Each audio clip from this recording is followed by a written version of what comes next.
When people think of ancient Rome, they imagine marble temples, mighty legions, and emperors ruling with godlike power. But beneath that image of glory was another Rome, a Rome of shadows, betrayal and blood. This was a city where murder could be a political strategy, where emperors indulged their darkest desires, and where criminals, assassins, and bandits thrived in the chaos of empire. The Roman world was built on law and order, but it was also built on secrets. Poisoned chalices passed at family banquets, daggers flashed in the Senate, and whispers of corruption echoed through the streets. Some crimes were covered up, others turned into public spectacles, and many were never solved at all. This is the Rome you don't read about in school. The Rome where power was won not only through battles, but through murder, deception, and ruthless ambition. Over the course of this series, we'll peel back the layers of history to uncover Rome's darkest secrets. From infamous assassinations to shocking scandals, from murderous emperors to forgotten criminals, these are the stories that prove the empire's glory was written in blood as much as in stone. So settle in, because what you're about to hear is not the Rome of textbooks. This is dark Rome. The crimes, the killers, and the corruption that shaped an empire. Rome, the eternal city, known across the world for its emperors, its gladiators, and its grand marble monuments. But behind that polished facade lay a much darker truth, a city where betrayal, murder, and crime were woven into daily life. From political assassinations to power-mad emperors, from legendary killers to gruesome tales whispered in the streets, Roman history is as bloody as it is glorious. Tonight, we uncover the crimes that stained the empire in blood. In ancient Rome, an assassination wasn't just a rare scandal, it was practically a part of politics. The most famous example is, of course, Julius Caesar. In 44 BC, he was stabbed 23 times by men he called friends, men who believed they were saving the Republic from his ambition. But Caesar's murder wasn't unique. Time and again, Roman elites traded daggers instead of debates, turning the Senate into a stage for betrayal. Then there was Oppianicus, a man remembered through the words of Cicero. Oppianicus was accused of poisoning and murdering his own family members, even children, all to inherit their wealth. Cicero described him as a man who filled his house with corpses for profit.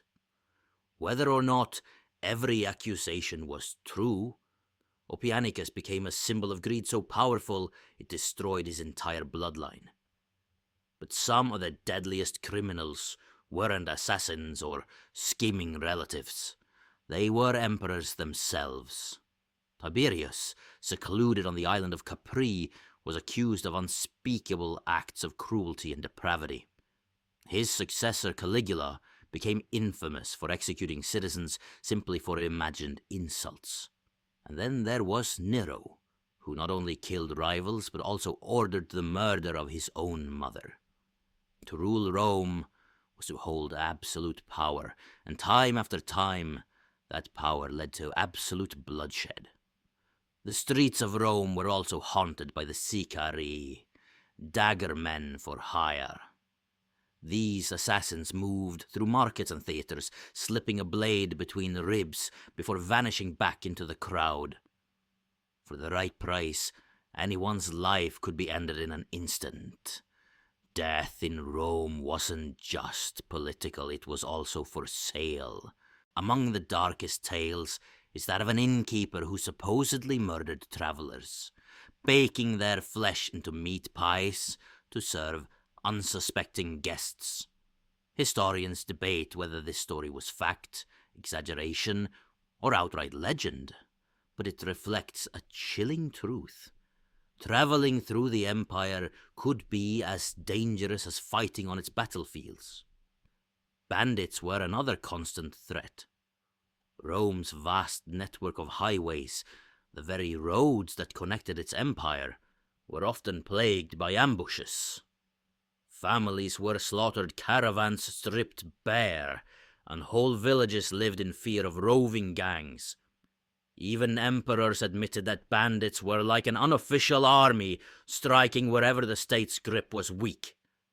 To combat them, Rome unleashed brutal bandit hunters. These men were given authority to capture, torture, and execute suspects, often without trial. They brought a measure of order, but their methods were so harsh that ordinary citizens sometimes feared them just as much as the criminals they hunted. And then, of course, there was the Colosseum. What began as a place of sport and spectacle became a theatre of death. Gladiators battled not just for glory, but often for survival. Criminals were executed in elaborate displays, torn apart by beasts, or killed in staged battles for the amusement of the crowd. In Rome, death was not just a punishment, it was entertainment. So while Rome gave the world laws, architecture, and empire, it also gave us betrayal, assassination, and endless bloodshed. The eternal city was not built only on stone and marble. It was built on crime, on corruption, and on the countless bodies of those who fell victim to it. That may be Rome's darkest legacy. And perhaps the one that history will never forget. Rome may be remembered for its emperors, its conquests, and its great works of architecture, but beneath the marble and glory was a world of shadows. Assassins lurked in marketplaces, emperors turned cruelty into law, and ordinary citizens lived with the fear that betrayal could come from a neighbor, a family member, or even a friend. Crime wasn't an exception in Rome, it was a part of life, a reminder that power and corruption often walk hand in hand. And yet, these stories endure. They fascinate us, horrify us, and remind us that even the mightiest empire in the world was built not only on strength, but also on secrets, scandals, and blood. The crimes of ancient Rome were not just moments in history. They are lessons about ambition, greed, and the dangers of unchecked power. If you enjoyed this dive into Rome's darkest corners, don't forget to give this video a like. It really helps the channel grow. Hit that subscribe button so you don't miss future episodes of Dark History, and ring the notification bell so you're the first to know when a new story drops. And if you want to go even deeper, share your thoughts in the comments below. Which Roman crime shocked you the most? Thank you for watching, and remember, history isn't always written in stone. Sometimes it's written in blood.